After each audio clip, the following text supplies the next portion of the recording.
पीड़ा झेल रहा क्यों हिंदुस्तान? वीर शहीदों के घावों से खेल रहा क्यों हिंदुस्तान? अरे निर्दोषों का लहू बहा है आतंकी संगीनों पर, नाग करोड़ों नाच रहे हैं पाकिस्तानी बीनों पर। घायल संसद स्वाभिमान को फांसी की तैयारी है, घायल संसद स्वाभिमान को फांसी की तैयारी है। अरे ये फंदे कैसे डोल रहे हैं जब अफजल की बारी है। आस्तीन में सांप पालना भारत को स्वीकार नहीं, और हिंदुस्तान में गद्दारों को जीने का अधिकार नहीं। कटते हुए वृक्ष से कुल्हाड़ी ने कहा, हे वृक्ष, तुम्हारी तो नियति ही कटना है, फिर जब मैं तुम्हें काट रही हूं तो तुम्हें इतना दर्द क्यों हो रहा है? वृक्ष का जवाब सुनना साहब। वृक्ष ने कहा कि हे कुल्हाड़ी, मेरे ही वंश का अंश जब मेरे विध्वंस का कारण बन जाए और ये दंश मुझे झेलना पड़े, ये मेरे वंश का जो हत्या तुम्हारा साथ दे रहा है, अगर ये तुम्हारा साथ नहीं देता तो शायद तुम मुझे काट नहीं पाती। मेरे देश की दुर्दशा भी शायद ऐसी हो गई हो, तब पढ़ना चाहता हूं कि आस्तीन में सांप पालना भारत को स्वीकार नहीं, और हिंदुस्तान में गद्दारों को जीने का अधिकार नहीं। अरे खून के छींटे गीले हैं जब संसद के गलियारों में सिद्ध फैसला फांसी का क्यों भटक रहा दरबारों में? कैसा गाफिल देश हमारा, कैसा गाफिल देश हमारा। अफजल अब भी जिंदा है, मृत्युपरांत के शौर्य चक्र भी घायल है, शर्मिंदा है। वे विधवाएं विस्मित क्रोधित जिनके कंत हुए बलिदान और लौटा दिए प्रतीक शौर्य के शर्मसार है हिंदुस्तान।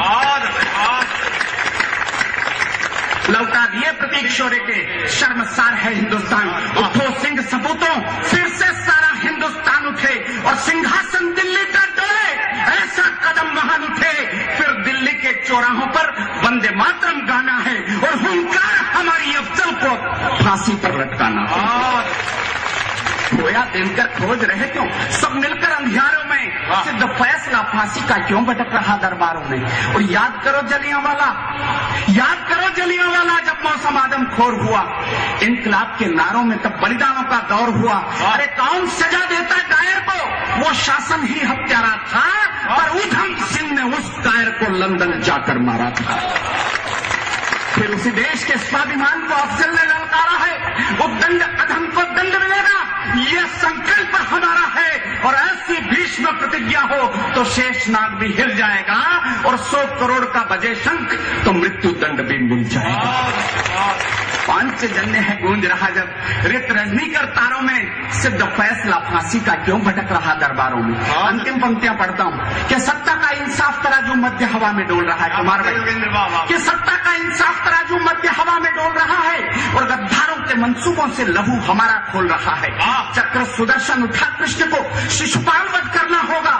कथा आपने सुनी होगी, शिशुपाल की मां ने कृष्ण से वरदान ले लिया, वचन ले लिया कि मेरा बेटा उद्दंड है, 99 गालियां दे तब तक इसको माफ कर देना।